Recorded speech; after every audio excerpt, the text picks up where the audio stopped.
waktu itu terus Buya banyak tanya bagaimana aktivitas saya, dan diam-diam ternyata Buya itu membuka Google, Oke. mencari informasi tentang saya itu nih, ketika itu. Terus dia Ternyata ya, ternyata iya ternyata Buya Buya Syafi'i Ma'arif itu pernah berkata, "Saya tidak mampu menembus pikiran seniman." ngelihat Buya di situ, saya sampai guyon, ini gimana ya cara ngapling biar dekat Buya? Atau minimal gitu. Jadi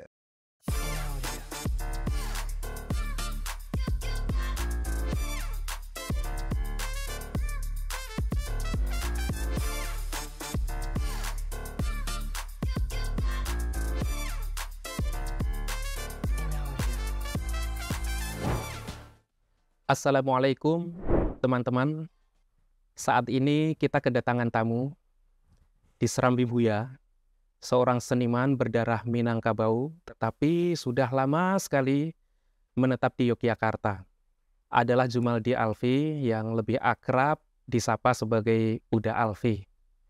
Selamat datang Uda, senang sekali, terima kasih sudah berkenan untuk berkunjung di Serambi Buya. terima kasih. Uda, saya penasaran. Bagaimana seorang Uda Alfi yang berdarah Minang ini kemudian merantau kalau bahasa Buya itu terdampar ke Yogyakarta dan menjelma menjadi seorang seniman. Nah, saya ingin dengar cerita itu sejak mungkin masa kanak-kanak sampai hari ini. Silakan Uda. Oke, ya Mas Erik, pertama-tama ya terima kasih, saya sudah diundang ngobrol di acara Serambi Buya ini. Ya seperti, Mas Erik tahu saya adalah salah satu, mungkin, anak ideologis dari, Buya gitu kan. Jadi, hari ini bisa datang ke sini, kembali duduk di ruangan ini rasanya itu mengharukan sekali gitu. Ya, mungkin kisah saya kalau ditarik, sejak awal datang ke Jogja hampir mirip dengan Buya gitu kan. Kami datang kalau di, apa ya, diurut-urut itu umurnya hampir sama, tapi mungkin lebih mudaan saya dulu. Jadi kalau saya bercanda sama Buya itu, eee, aslinya menangan saya. Buya itu datang ke Jogja umur 18 tahun, saya umur 16 tahun. Oke. Cuman bedanya kalau Buya memang dari awal, sudah berpikir untuk melanjutkan sekolah di sekolah, agama yang berbasis agama. Saya, agak mungkin, berbedanya saya dari awal memang ingin jadi seniman. Oke. Tuh jadi, 89 saya datang ke Jogja langsung mendaftarkan diri, sekolah di Sekolah Menengah Seni Rupa Yogyakarta. Oke, saya potong sebentar Uda. Mhm.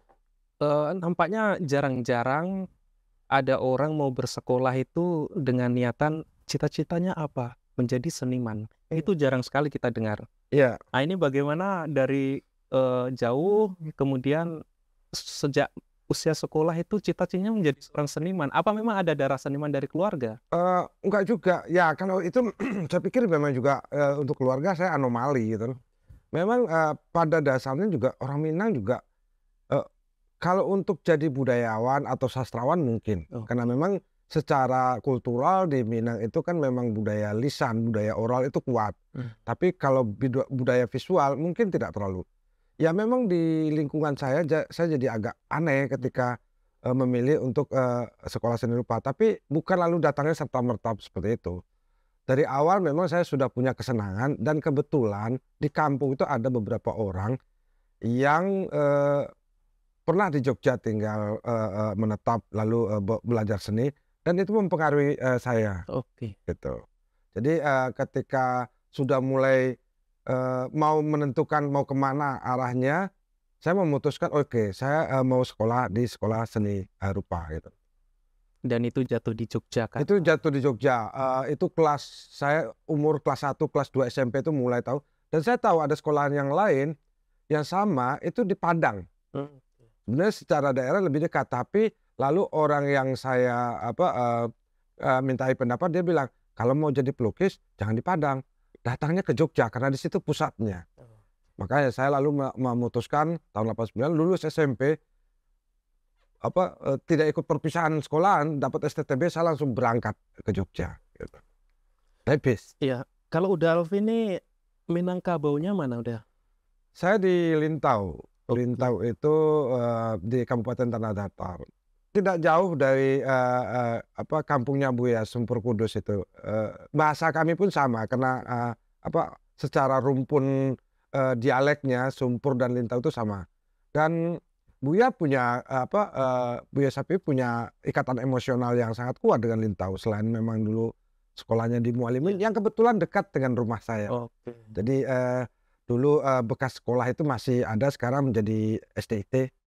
Berarti udah Alfi ini masa sekolah menengah pertama di Lintau, Iya, kemudian melanjutkan SMA di iya, seni rupa di Yogyakarta, iya, sampai kuliah juga di seni juga, iya. Jadi isi. iya betul, Ya.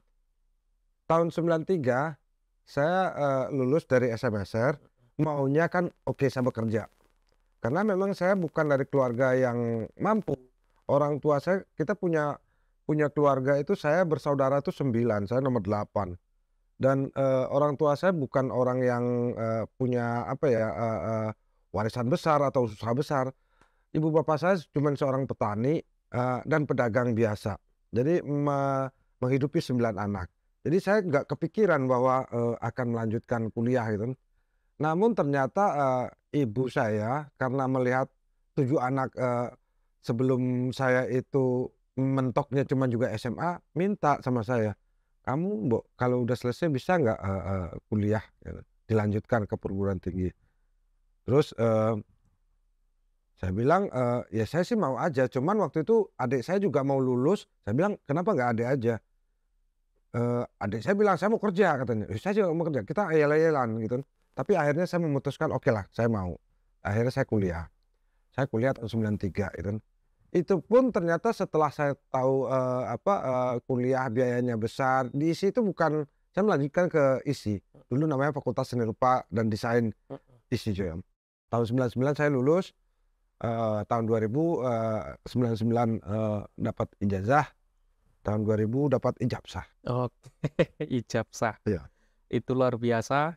Jadi teman-teman, Uda Alfi ini memang sekolah diniati sejak awal itu menjadi seorang seniman, dan dalam hal ini seniman lukis, itu dilanjutkan sampai masa kuliah dan akhirnya juga berprofesi juga sebagai seorang pelukis, yang pelukis kawakan kalau saya menyebutnya, Mmm. sampai satu lukisan pun terjual kabarnya sampai ratusan juta ya Uda Alfi ya? Iya, alhamdulillah gitu. Alhamdulillah Alhamdulillah ya. alhamdulillah. Dan hasil dari situ menjadi sebuah galeri seni yang, sangat besar di Yogyakarta, yang juga seringkali dikunjungi oleh tokoh-tokoh sekaliber nasional, termasuk diantaranya ada Buya Shafi'i Ma'arif. Iya. Itu bisa diceritakan udah soal pekerjaan kalau atau apa saya mengatakan, menulis tapi juga menjadi mata pencaharian. Satu sebagai hobi, kesukaan, Mhm. tapi juga menjadi, profesi. Iya, awalnya saya sih nggak kepikiran untuk misalnya ya bahwa di, seni rupa, seni lukis itu kita bisa hidup, bisa.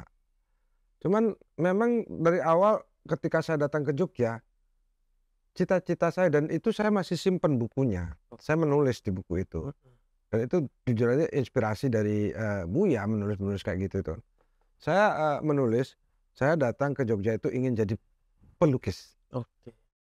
Jadi karena memang, ada penghargaan yang sebenarnya awalnya tidak saya, bayangkan, bagaimana apresiasi itu diberikan kepada saya, akhirnya saya membangun ruangan-ruangan itu seperti sarang 1, sarang 2 yang saya dedikasikan untuk, perkembangan seni rupa. Dan kebetulan juga gini, saya dari kecil itu, kembali lagi kan kenapa kok lalu pilihan saya jadi seni rupa dan kenapa saya kebetulan dari kecil tuh seneng baca.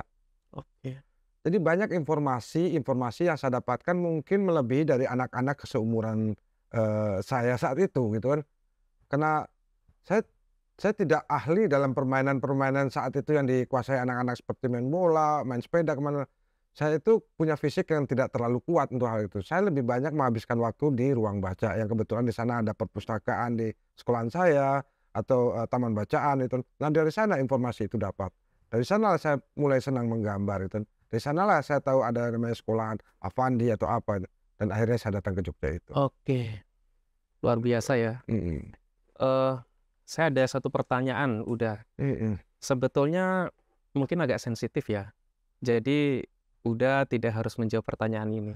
Oh, apa itu? Lukisan Uda yang paling mahal itu dihargai berapa?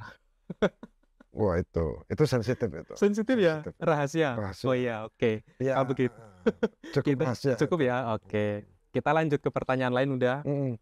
Eh, melukis sebagai kesenangan, Mhm. melukis sebagai profesi, itu kan apa, hobi yang menghasilkan uang. Kalau dari sisi pragmatisme. Mhm. Nah, saya ingin bertanya kepada Uda, selain dari aspek materi, Iya. ada nilai atau mungkin sisi yang transendental atau spiritual Yes. yang Uda rasakan atau dapatkan dalam eh, pekerjaan sebagai pelukis itu Oh, bagaimana Uda? iya. Ya, kalau itu jelas pasti. Begini, jadi, bekerja, seni rupa terutama seni lukis, kamu belum tentu mendapatkan uang. Oke. Karena kalau itu nanti hubungan-hubungan, bagaimana kamu membangun hubungan komunikasi atau mungkin jejaring, setelah bekerja gitu kan, Mhm. menjadi barang. Tapi aku bisa mengklaim, aku yakin bahwa kamu akan mendapatkan namanya, apa ya, eee, peningkatan batiniah kalau kamu betul-betul melukis. Jadi, eee, melukis pada awalnya itu memang kebutuhan, pertama untuk senimannya sendiri, itulah kebutuhan pemenuhan hasrat atau apa yang dirasakan oleh kejiwaan, pikirannya gitu. Lalu setelah jadi barang, ya lalu dikomoditikan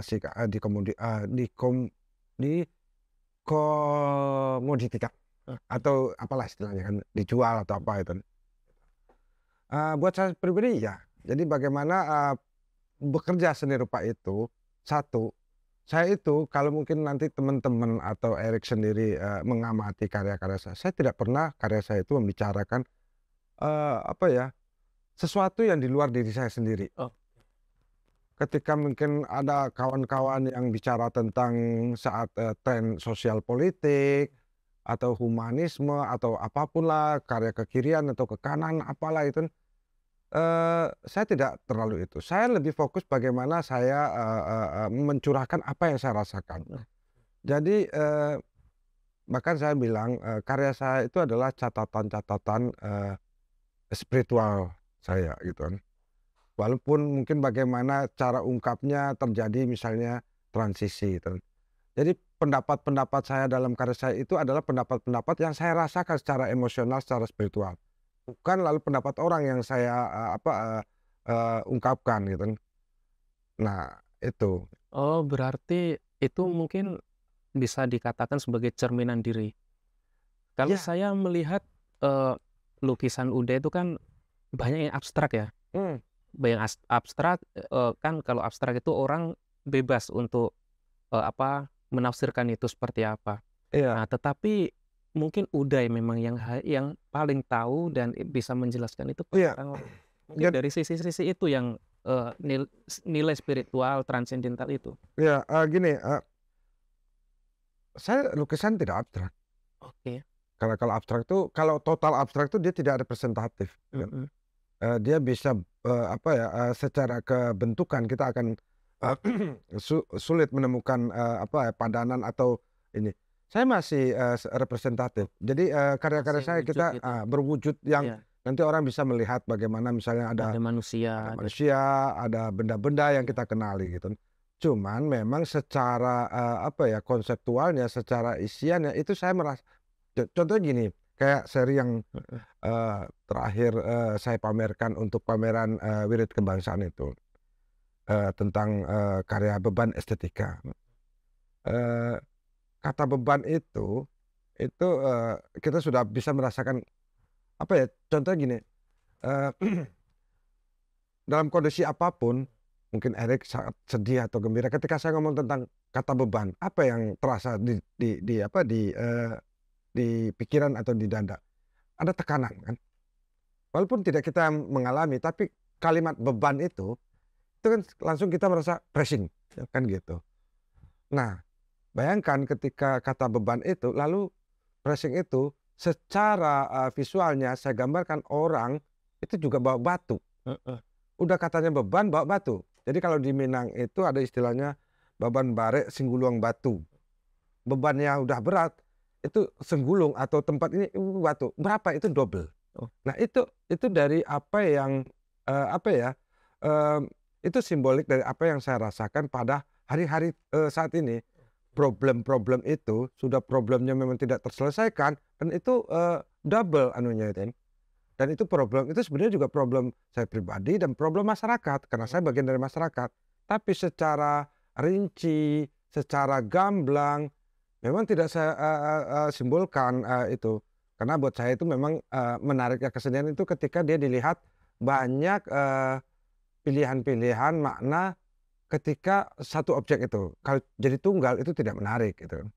Gitu. Iya, memang apa ya, apa yang difikirkan oleh seniman itu seringkali sukar ditebak. Bahkan Buya Syafi'i Ma'arif itu pernah berkata, saya tidak mampu menembus pikiran seniman.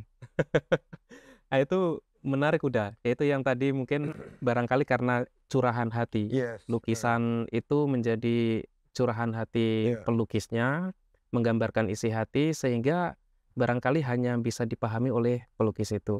Oke, menarik sekali. Udah saya ada pertanyaan. Buya kan pernah bermain atau mengunjungi ke galeri seni Sarang Buildingnya Uda Alfi pada beberapa waktu yang lalu. Nah,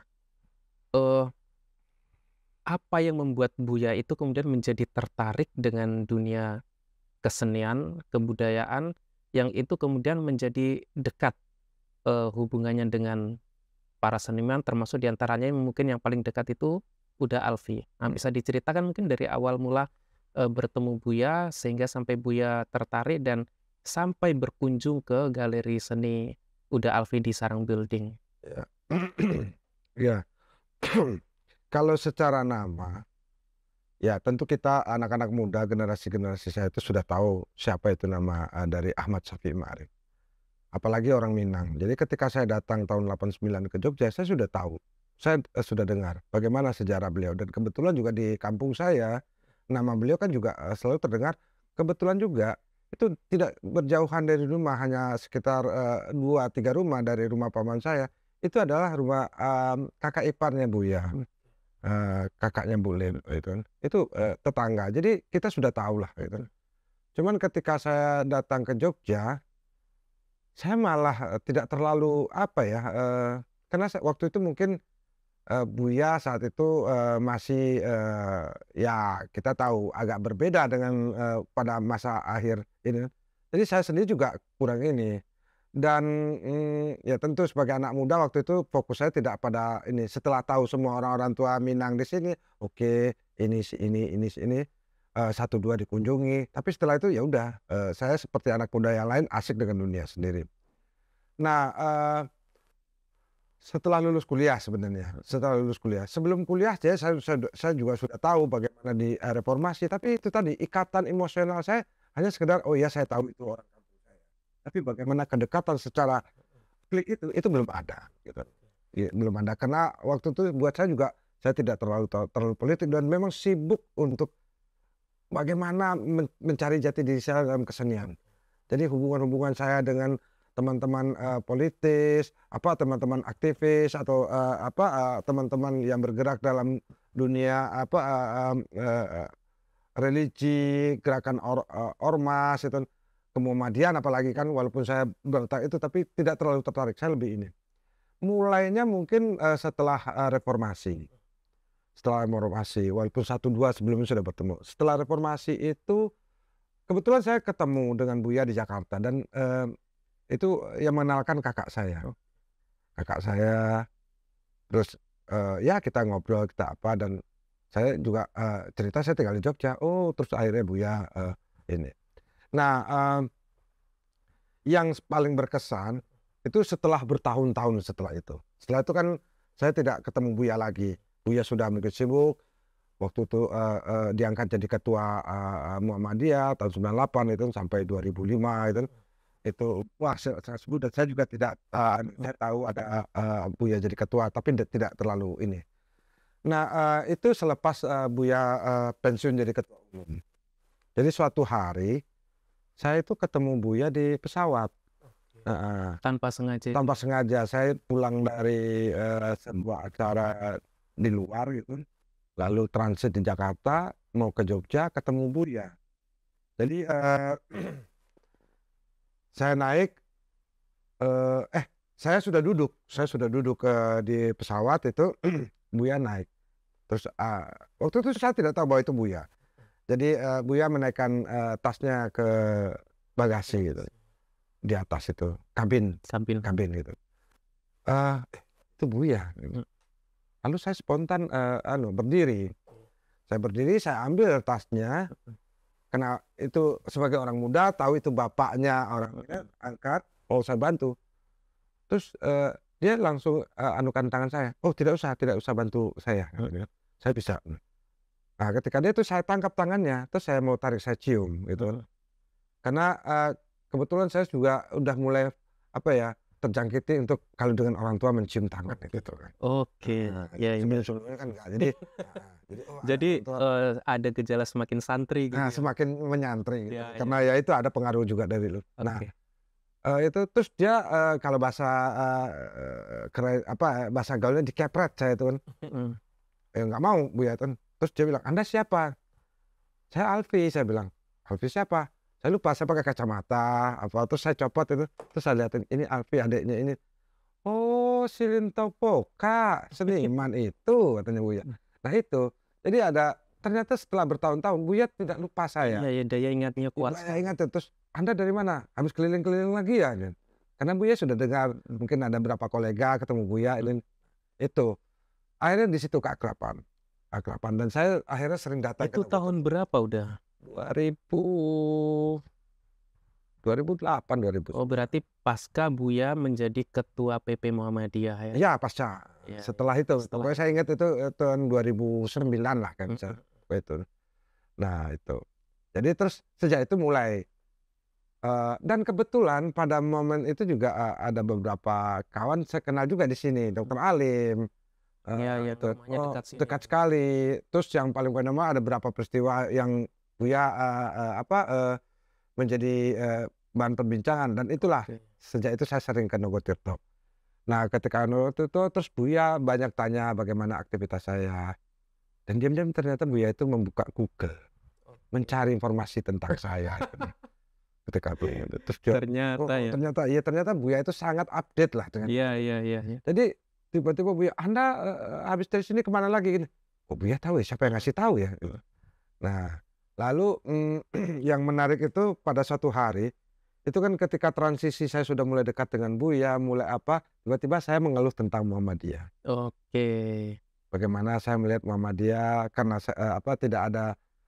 Saya waktu itu dekat dengan kawan-kawan di Les Bumi. Oke, Les Bumi itu banomnya NU yang aktif sekali di sini. Iya. Tapi kenapa di Muhammadiyah tidak itu? Jadi saya ngobrol sama Buya. Saya diketahui Buya, "Loh, Anda masih memikirkan Muhammadiyah?" "Oh, maksudnya apa ini?" Ya jelaslah Buya, karena saya lahir juga dalam lingkungan itu kan Buya.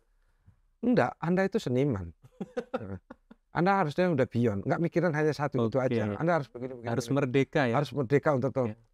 Jadi Muhammadiyah itu tidak usah dipikirkan karena itu sudah melekat dengan badanmu. Iya. Jadi sudah melekat, jadi nggak perlu kamu mikirkan, itu sudah kamu gitu. Iya. Itu yang saya tangkap dari bahasa Buya, karena akhirnya tanda-tanda itu ketika Buya sudah tidak ada dalam hal-hal mendekati ketiadaan beliau, itu bagaimana Buya menandakan, walaupun dia ngomong dia tidak mau misalnya diklaim Muhammadiyah atau apa, tapi kan tanda-tanda itu ada itu. Dia selalu ngomong tentang lebih beyond. Ya itu soal rasa menangkap pesan orang tua ya. Nah itu akhirnya oke, kalau Buya seperti itu, terus saya kepikiran mau bikin apa ya? Mau bikin apa? Saya ditantang Buya itu, saya balik tantang Buya juga. "Nih Buya, saya mau bikin acara begini-begini, nanti itu bagus." Jadi Buya bilang begini, kalau Anda ngomong Muhammadiyah itu kering dengan kesenian, tidak hanya Muhammadiyah, Islam sendiri kering dengan itu. Kita memang butuh kesenian untuk menyirami kekeringan itu agar tidak menjadi apa ya, kerontang gitu kan, kering kerontang itu tugas Anda. Oke, akhirnya terus saya bikin sebuah forum, mengundang Buya untuk, diskusi dan Buya datang. Nah itu, selama ini Buya kan mungkin mendengar aja obrolan tentang, apa, tempat yang saya kelola. Nah ketika beliau datang, ya Buya orangnya kan spontan. Dia kalau suka ya bilang suka, dia akan memuji, tanpa istilahnya pujian yang berbasa-basi. Dia akan, apa ya, menegur kalau memang itu keliru. Dia memuji dengan, apa, tulus bagaimana apa, nah, saya tidak menyangka ada orang Minang seperti ini di sini begitu atau terus, dan buat saya itu bukan hanya sekedar pujian. Itu saya tahu bahwa itu semacam tanda dari Buya untuk, "Oke, apa yang kamu ucapkan kemarin itu tidak bisa ditarik lagi." Apa itu? Bagaimana kamu berkomitmen, memberikan warna, memberikan. Jadi saya bilang, karena pada suatu hari kan saya ngomong, "Buya, ibu saya dulu meminta kepada para anaknya untuk salah satu aja, untuk menjadi setidak-tidaknya, bukan menjadi ulama tapi mengerti bagaimana, caranya beragama, memberitahukan orang itu." Karena keluarga ibu itu orang-orang yang secara, apa ya, syariah itu kuat-kuat sekali. Juga di keluarga ayah, itu orang-orang Muhammadiyahnya kuat sekali. Tapi dilihat dari anak-anaknya kok nggak terlalu. Nah ibu itu meminta seperti itu. Lalu saya bilang sama Buya seperti itu, terus Buya bilang, "Ya Anda seniman, nggak perlu misalnya harus, berdakwah itu, membaca ayat. Kalau Anda memang nggak bisa, nggak perlu. Karena kalau memang udah nggak bisa baca itu nanti keliru. Lakukanlah dengan apa yang memang kamu bisa. Nah kamu seniman, lakukanlah dengan cara senimu itu." Nah itu yang menyebabkan. Oke. Barangkali itu juga yang pada akhirnya menjadikan Uda Alfi untuk mau terlibat dalam kepengurusan di pimpinan pusat Muhammadiyah bagian seni dan budaya. Apakah ada faktor Buya di situ? Oh jelas, jelas. Saya gini, jadi kalau orang bertanya tiba-tiba, "Oh kenapa kamu jadi genit sekali sekarang menunjukkan ke Muhammadiyahan?" Jelas, saya pengen menjadi legasi pikiran Buya. Oke. Saya itu jadi gini, suatu hari Buya bilang ketika ini di ruangan ini, di garasi, saya, janjian ketemu Buya, lalu, melihat Buya itu menenteng tas sendiri, terus saya bilang, "Buya, udah tua itu ngapain lah," gitu, dia pulang-pulang malam itu tuh. "Gimana?" Buya bilang, "Alfi, kamu tahu, umur saya sekarang itu waktu itu 86 nyiapin buku. Separuh umur hidup itu saya tidak melakukan apa-apa." Maksud Buya apa? Dia tidak melakukan. Karena kita sebenarnya kan tahu Buya itu dari mudanya seperti apa dia. Buya mengatakan bahwa separuh hidupnya itu tidak melakukan apa-apa. Kalau saya bisa tukar, saya akan menebus apa yang saya tidak lakukan pada separuh hidup saya sebelumnya. Lalu sepulang itu saya mikir, Buya aja yang sesibuk itu memikirkan umat, bilang separuh hidupnya tidak melakukan apa-apa. Ini saya 50 tahun ngapain aja selama ini saya? Itu yang memutuskan saya. Oke. Oke, udah ini menarik sekali ya, teman-teman semua, tentang bagaimana ternyata Buya itu telah menyentuh hati dan otak seorang seniman yang kalau seniman itu kan beyond ya, melampaui pikirannya itu dan sukar ditembus. Tetapi pada akhirnya Buya nampaknya telah menundukkan hati seorang seniman, Uda Alfi, yang akhirnya ikut berkiprah juga di Persyarikatan Muhammadiyah. Kemudian pertanyaannya udah, lalu dengan seni atau spesifiknya Uda Alfi ini kan seni lukis. Ya. Itu apa yang mau dilakukan dengan itu dalam konteks dakwah Muhammadiyah? Oke. Jadi gini, kalau seni lukis itu hanya bagian kecil dari seni itu. Poinnya sebenarnya bukan pada seni lukisnya. Seni lukis hanya bagian kecil, itu semacam teknik. Itu kalau dalam ibadah itu macam jenis-jenis, wiridnya, jenis-jenis ritualnya. Ada namanya lukis, ada namanya tari, ada namanya nyanyi itu. Tapi kesenian itu sendiri. Oke. Nah seperti tadi kita bolak-balik itu kan Buya mengakui kan. Di kesenian itu ada satu yang mungkin, yang harus kita ini. Dan nanti bisa kita praktekkan dalam kehidupan sehari, apa yang disebut dengan imajinasi. Di kesenian itu kan seperti tadi Erik bilang, wah ya imajinasi tidak bisa ditembus apa begini. sebenarnya itu kan fitrahnya manusia punya kayak gitu. Iya, setiap kita punya. Setiap punya kita. Cuma kan bedanya di seni itu imajinasi itu agak dilepas, gitu. Oke. Dilepas. Jadi kita berpikiran, kenapa kadang-kadang ketemu seniman pikirannya aneh-aneh begini? Karena memang di situ kadang tidak dibatasi gitu. Nah, itu yang nah, tapi di kesenian sendiri itu kan ada apa ya? Seni sendiri kan dia punya tata cara. Contohnya maksud tata cara bukan tata cara apa ya namanya? Sistem atau apa ya? Orang kan kadang-kadang bilang oh seni itu bebas. Seni itu seniman itu seenaknya atau Mhm. itu stereotip yang keliru menurut saya. Oke, berarti semacam kebebasan yang ada aturannya Betul. atau norma mungkin ya? Ya Norma. gini, jadi gini, tidak hanya seniman sebenarnya. Oke. Jadi ya saya bilang tadi imajinasi, setiap manusia itu punya imajinasi. Cuman ketika ada seniman, jadi seolah-olah imajinasi itu dibebaskan. Tapi bahwa sesungguhnya semua manusia itu seniman sebenarnya. Oke. Dalam Yes. pikiran caranya, cuman dalam profesi mungkin berbeda. Kayak Erik misalnya sekarang mungkin profesi berbeda, saya pelukis. Jadi tapi imajinasi. Nah, kita melihat imajinasi itu yang membedakan ketika ada ilmu kesenian Mhm. menuntun imajinasi itu yang membuka kemungkinan-kemungkinan lain. Kita memberi contoh misalnya gini, beberapa penemu-penemu besar itu, dia lalu menemukan itu karena dia berpikir dengan cara seniman.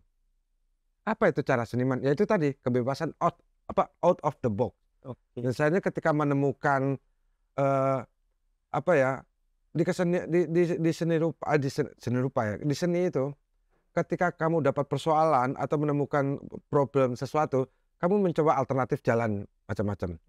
Ke sini ke sini ke sini. Jadi misalnya gagal di sini, coba di sini, imajinasikan di sini. Itu dibongkar. Tapi kalau dalam ilmu lain ketika kamu gagal ini udah selesai gitu. Jadi kadang cuman begitu aja. Nah, ilmu kesenian ini sebagai ilmu pengetahuan itu bisa kita pakai dalam kehidupan sehari tanpa harus menjadi seniman. Makanya saya selalu bilang belajar seni tidak perlu harus jadi seniman, tapi belajar seni bagaimana ilmu pengetahuan seni itu bisa dipakai. Yaitu satu tentang disiplin, Oke. tentang imajinasi, berpikir out Mhm. the box gitu. Itu. Dan itu udah Alfi temukan dalam sosok Buya Shafi'i Ma'arif. Yes, itu. Nah, itu sebenarnya maka saya mencoba ya. Ini sebenarnya metode yang akan saya coba nanti mudah-mudahan. Saya kan baru. Mhm. Jadi kalau secara umur mungkin saya sudah berumur lah 50 tahun sekarang. Tapi secara struktural mungkin saya sangat baru. Oke. Dan saya tahu bagaimana sebagai sebuah organisasi Muhammadiyah itu kan sudah sangat stabil, sudah sangat mapan. Mhm. Jadi ketika saya coba masuk, saya akan coba menawarkan aja begitu kan. Jadi ada pikiran-pikiran rasional, pikiran-pikiran ada Buya dengan apa yang saya ini, saya coba formulakan itu. Maka muatan yang saya ingin masukkan ke Muhammadiyah itu apa ya, kesenian itu sebagai caranya aja. Oke, sebagai salah Ya, satu metode. ya. Jadi gini, contohnya begini ya. Saya membayangkan kan kita sering sekarang ini saat ini bertanya-tanya, kenapa ya ustadz-ustadz Muhammadiyah itu jarang yang lucu, Oke. jarang yang lucu katanya. Mhm. Kenapa? Kenapa begini? Kenapa begitu? Itu kritiknya begitu ya? Kritiknya seperti satu itu, kedua kalau menurut saya problemnya itu apa ya, karena gini, sekali lagi secara keilmuan mungkin ustadz-ustadz kita itu cukup bagus atau mungkin sangat bagus, mereka sangat Ya, hafal. mumpuni begitu. Nah, tapi mungkin ada satu yang menurut saya itu yang agak kurang. Dalam hal ini, Bagaimana mengelola emosinya psikologi massa itu. oke. Nah, padahal kita punya contoh dulu namanya Pak A.R. Fakhrudin. Ya. Nah, ilmu mengelola psikologi atau massa itu sebenarnya ada di kesenian. Yes, seni Se berkomunikasi. Seni berkomunikasi atau Oke. setidaknya gini, menjadi orang teater. Oke. Orang teater itu bagaimana improve ketika ngelihat itu. Nah, makanya saya bilang seni kan tidak hanya seni rupa gitu. Nah, saya membayangkan kalau misal ustadz-ustadz diajarin teater untuk tahu audiennya. Saya tuh sering ke Masjid Muhammadiyah karena saya orang murid terus pergi. Sebenarnya konteks atau misalnya ceramahnya itu bagus, tapi sangat tekstual dan miskin improvisasi. Oke. Sehingga akhirnya apa? Kalau buat saya yang kok ya? ini harus ada momentum untuk membangunkan jamaah untuk lebih padahal ini lama-lama kan sebenarnya kayak redup-redup itu loh mendengar. Nah, itu. Jadi saya belum tahu nanti seperti apa sih karena kan tidak saya sendiri. Oke. Saya juga di PP tapi sekarang kan lebih banyak di PWM-nya. Oke. Nah, kalau di PWM kan memang Jadi wilayah di gitu, pimpinan pusat masuk, di masuk gitu. pimpinan wilayah juga masuk. Ya, cuman lebih aktifnya di Iya. PWM sekarang karena memang kalau PP kan seluruhnya Indonesia jadi kan koordinasinya kadang agak Iya, iya. repot. Kalau PWM kan lingkup Jogja kecil. Iya, lebih Saya dekat. sering lebih dekat ngobrol sama teman. Ya, mencoba nanti metodenya seperti apa. Tapi bagaimana saya bilang begini, yang jelas gini, LSB itu harus membuat Muhammadiyah itu dakwahnya menjadi lebih bergembira, gayeng gitu kan. Iya. Nah, nanti apa caranya yuk kita cari. Bukan lalu gayeng itu murahan ya. Gayeng itu bagaimana kita tahu kondisi sekarang orang kadang melihat agama itu dengan tegang gitu loh. Oke. Dengan tegang. Tapi juga agama itu tidak guyon yang sembarangan. Jadi juga jangan guyon yang berlebihan, tapi bagaimana menjadi guyon yang cerdas, bergembira dengan Menggembirakan. yes gitu. Seperti yang dibawakan oleh Pak AR Nah, Fakhrudin gitu kalau kita kan tahu. dia serius tapi tidak kaku gitu tuh. Kadang dalam ungkapan-ungkapan anekdotnya itu maknanya dalam sekali. Persis. Terdengar seakan-akan lucu, Persis. tapi ada muatan nilai-nilai di Nilai situ. persis itu. Iya. Oke, luar biasa sekali teman-teman. Serambi Buya kali ini dapat inspirasi yang luar biasa dari seorang seniman, Uda Alfi. Mungkin Uda Alfi ada pesan-pesan terakhir?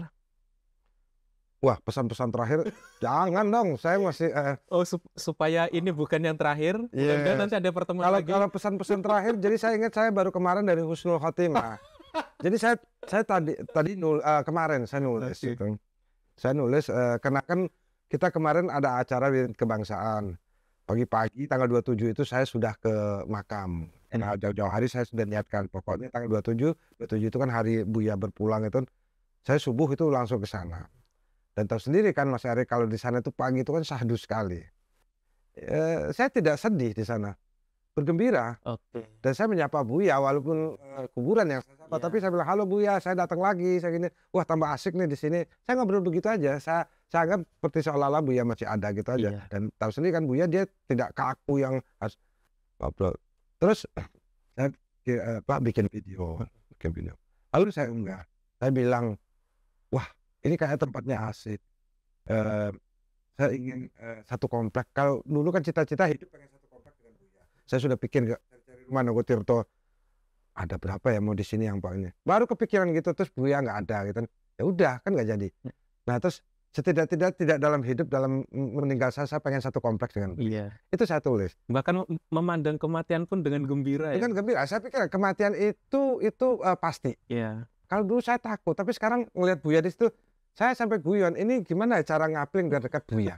Atau minimal gitu. Jadi sekarang saya sudah bisa bagaimana setelah dengan Buya itu bisa melihat dunia, melihat agama yang saya keyakinan yang saya ingin dan apa yang akan saya lakukan. Saya sudah lebih confident itu. Kalau dulu kan memang ada saya mau kemana ya, yang mau garis keras atau yang sangat ini kan. Sekarang saya sudah sangat ini gitu. Itu teman-teman semua pesan yang tadi saya tangkap. Dengan agama bagaimana kita memandang dunia dan bagaimana kita mengenal diri kita, posisi kita, dan mau kemana kita akan pergi. Persis. Kalau buat pesan terakhir sama Buya sih gini.